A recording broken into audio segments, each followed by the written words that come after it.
नमस्कार मित्रों, आज हम बात करेंगे बौद्ध धर्म के सही इतिहास की। आजकल कोई भी बौद्ध धर्म पर कुछ भी बोल देता है।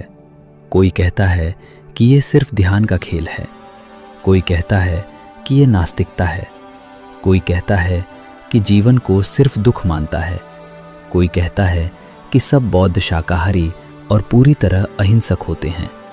लेकिन ये सब बातें अधूरी या गलतफहमी पर आधारित हैं।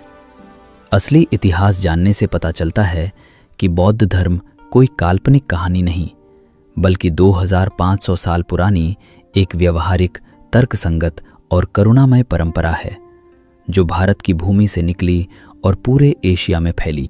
सिद्धार्थ गौतम, जिन्हें हम बुद्ध कहते हैं, का जन्म लगभग 563 ईसा पूर्व में हुआ। जगह थी लुम्बिनी का बगीचा, जो आज नेपाल में है, लेकिन उस समय शाक्य गणराज्य का हिस्सा था। उनके पिता शुद्धोधन शाक्य क्लैन के प्रमुख थे। जन्म के समय कई चमत्कारिक कथाएं प्रचलित हैं, जैसे माता माया देवी का सपना, जिसमें सफेद हाथी उनके गर्भ में प्रवेश करता है, और जन्म के बाद बच्चा 7 कदम चलकर घोषणा करता है कि ये उनका अंतिम जन्म है। लेकिन इतिहासकार इन कथाओं को प्रतीकात्मक मानते हैं। असली बात यह है कि सिद्धार्थ एक राजकुमार थे, जिन्हें सुख सुविधाओं में पाला गया। पिता चाहते थे कि बेटा राजा बने, इसलिए उन्हें दुख, बुढ़ापा, बीमारी और मौत से दूर रखा। 29 साल की उम्र में सिद्धार्थ बाहर निकले और 4 दृश्य देखे। एक बूढ़ा आदमी, एक बीमार आदमी, एक मृत शरीर और एक सन्यासी। इन दृश्यों ने उन्हें जीवन की सच्चाई दिखाई। उन्होंने फैसला किया कि अब घर छोड़कर सत्य की खोज करेंगे। रात के अंधेरे में उन्होंने राजमहल त्याग दिया, घोड़े पर सवार होकर चले गए। ये घटना महान त्याग या महाभिनिष्क्रमण कहलाती है। उन्होंने अपने घोड़े और गहने नौकर को लौटा दिए और जंगल में सन्यासी जीवन शुरू किया। 6 साल तक उन्होंने विभिन्न गुरुओं से योग और तपस्या सीखी। कुछ गुरु कठोर उपवास और शारीरिक कष्ट सिखाते थे। सिद्धार्थ ने भी कठोर तपस्या की, इतनी कि शरीर कंकाल जैसा हो गया। लेकिन एक दिन जब वे एक गांव की लड़की से खीर का कटोरा लेकर खाए, तो उन्हें एहसास हुआ कि चरम भोग और चरम त्याग दोनों गलत हैं। उन्होंने मध्य मार्ग अपनाया, जो न भोग का न कष्ट का, बल्कि संतुलन का रास्ता था। 35 साल की उम्र में वे बोध गया पहुंचे, जहां एक पीपल के पेड़ के नीचे उन्होंने ध्यान लगाया। पूरी रात उन्होंने मार नामक बाधाओं से लड़ाई लड़ी, काम, क्रोध, लोभ आदि। अंत में उन्होंने 4 आर्य सत्य समझ लिए और ज्ञान प्राप्त कर लिया। अब वे बुद्ध कहलाए, जागृत व्यक्ति। ये घटना बोधि या ज्ञान प्राप्ति कहलाती है। उन्होंने 7 हफ्ते तक उसी जगह पर रहकर अनुभव को पचा लिया। ज्ञान प्राप्ति के बाद बुद्ध ने सोचा कि क्या ये सत्य दूसरों को समझाया जा सकता है। उन्होंने वाराणसी के पास सारनाथ के मृगदाव में 5 पूर्व साथी सन्यासियों को पहला उपदेश दिया। ये उपदेश धम्मचक्कप्पवत्तन सूत्र कहलाता है, धर्म का चक्र चलाना। इसमें उन्होंने 4 आर्य सत्य बताए। पहला, दुख है, जन्म, बुढ़ापा, बीमारी, मौत, अप्रिय से मिलन, प्रिय से वियोग। दूसरा, दुख का कारण तृष्णा या आसक्ति है। तीसरा, दुख का अंत संभव है, जिसे निर्वाण कहते हैं। चौथा, दुख के अंत का मार्ग है, जो आर्य अष्टांगिक मार्ग है। सम्यक दृष्टि, सम्यक संकल्प, सम्यक वाक, सम्यक कर्म, सम्यक आजीविका, सम्यक प्रयास, सम्यक स्मृति और सम्यक समाधि। ये उपदेश इतना प्रभावशाली था कि 5 साथी उनके शिष्य बन गए और पहला संघ यानी भिक्षुओं का समुदाय बना। बुद्ध ने अगले 45 साल तक गंगा के मैदानों में घूम घूम कर शिक्षाएं दी। उन्होंने ब्राह्मण, क्षत्रिय, वैश्य, शूद्र सभी वर्णों के लोगों को उपदेश दिया। महिलाओं को भी भिक्षुणी बनने की अनुमति दी, हालांकि कुछ नियम कड़े रखे गए। बुद्ध कभी खुद को भगवान नहीं कहते थे। वे कहते थे, मैं सिर्फ एक शिक्षक हूं जो रास्ता दिखाता हूं। आप खुद जांचो, खुद अभ्यास करो। बुद्ध की शिक्षाएं पाली भाषा में संकलित हुईं, जो बाद में त्रिपिटक बनी। विनय पिटक, संघ के नियम, सूत्र पिटक, उपदेश और अभिधम्म पिटक, दर्शन। बुद्ध ने कर्म, पुनर्जन्म, अनित्यता, अनत्ता, कोई स्थायी आत्मा नहीं और करुणा पर जोर दिया। उन्होंने कहा कि सभी प्राणी सुख चाहते हैं, इसलिए किसी को दुख मत दो। लेकिन वे कठोर नियम नहीं थोपते थे। भिक्षुओं को भिक्षा में जो मिले खा लो, मांस भी, अगर खुद न मारा हो। 80 साल की उम्र में बुद्ध कुशीनगर पहुंचे। वहां उन्होंने अंतिम उपदेश दिए। अपने आप पर निर्भर रहो, धर्म को अपना दीपक बनाओ। फिर उन्होंने परिनिर्वाण प्राप्त किया, यानी पूर्ण मुक्ति। उनका शरीर दाह संस्कार किया गया और अस्थियां कई जगहों पर स्तूपों में रखी गईं। बुद्ध के बाद उनके शिष्यों ने शिक्षाओं को संरक्षित किया। पहले कुछ 100 सालों में संघ में छोटे छोटे मतभेद हुए। बुद्ध ने कोई उत्तराधिकारी नहीं नियुक्त किया था, इसलिए स्वाभाविक रूप से अलग अलग व्याख्याएं निकली। लगभग पहली शताब्दी ईस्वी में बड़ा विभाजन हुआ।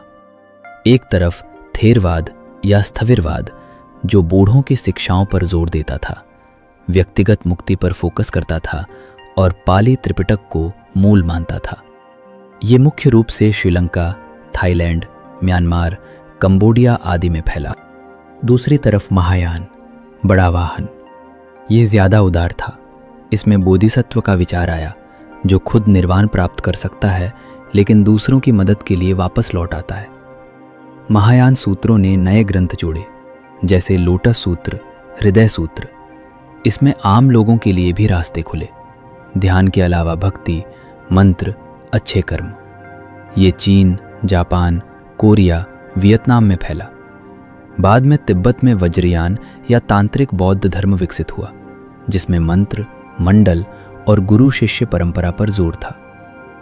बौद्ध धर्म का प्रसार भारत से बाहर कैसे हुआ? सबसे बड़ा योगदान सम्राट अशोक का था। अशोक मौर्य वंश के राजा थे, जिन्होंने कलिंग युद्ध में लाखों लोगों की हत्या देखी और पछताए। उन्होंने बौद्ध धर्म अपनाया।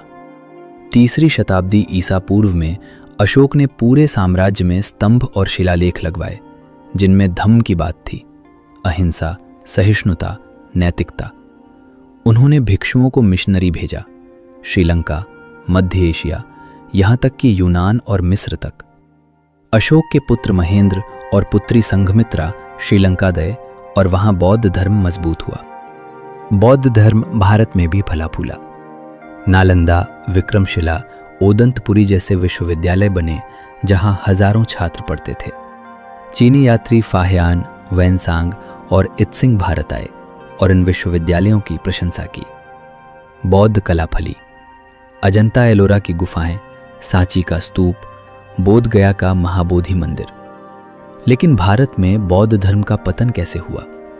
ये धीरे धीरे हुआ, कोई एक घटना नहीं।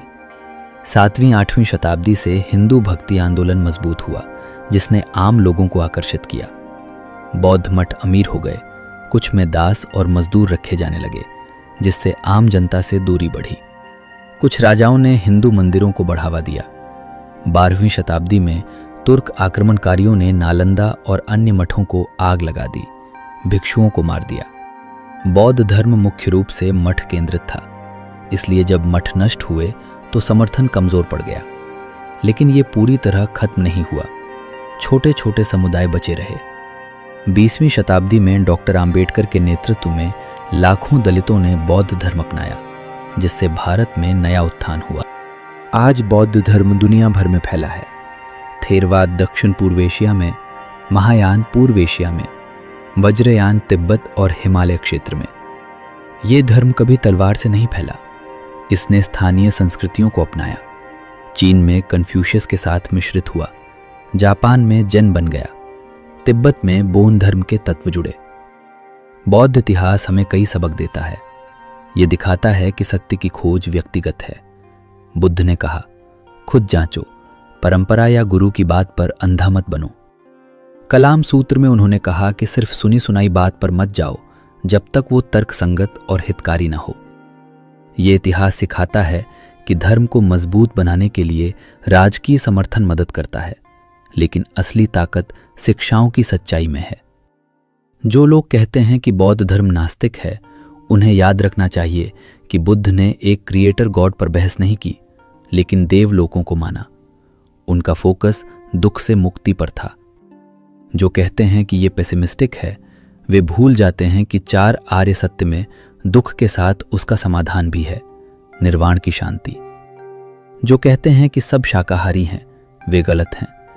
बुद्ध खुद भिक्षा में मिला मांस खाते थे, अगर वो खुद न मारा गया हो। बौद्ध इतिहास की सबसे बड़ी खूबी यह है कि ये बदलाव को स्वीकार करता है। हजारों साल में कई शाखाएं निकली, लेकिन मूल करुणा, अहिंसा, ध्यान और नैतिकता वही रहा। आज जब दुनिया तनाव, चिंता और हिंसा से भरी है, बुद्ध की शिक्षाएं ज्यादा प्रासंगिक हैं। माइंडफुलनेस, ध्यान और करुणा, ये सब वैज्ञानिक रूप से भी साबित हो चुके हैं। तो मित्रों, बौद्ध धर्म का सही इतिहास जानकर पता चलता है कि ये कोई सस्ता या सरल खेल नहीं, ये जीवन की सच्चाई को समझने का गहरा रास्ता है। बुद्ध ने कहा, जागो क्योंकि जीवन अनित्य है। हम भी जागें, खुद जांचें और करुणा से जिएं। सब प्राणी सुखी हों। नमो बुद्धाय।